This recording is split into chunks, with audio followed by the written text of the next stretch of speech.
جو آدمی زیادہ ہنستا ہے اس کا رعب کم ہو جاتا ہے، جو مذاق زیادہ کرتا ہے لوگ اسے کم حیثیت اور کم رتبہ والا سمجھتے ہیں، دوسروں کو بے سکون کرنے والا کبھی سکون نہیں پا سکتا ہے۔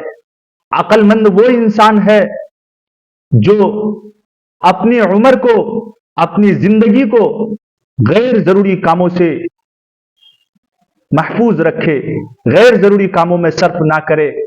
جہاں اپنی بات کی قدر نہ ہو وہاں چپ رہنا بہتر ہے۔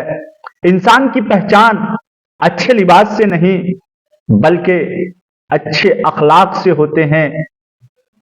جس کا غصہ زیادہ ہوتا ہے اس کے دوست بہت کم ہوتے ہیں۔ حالت مصیبت میں مبتلا ہو تو صبر کیا جائے، مومن کی یہی شان اور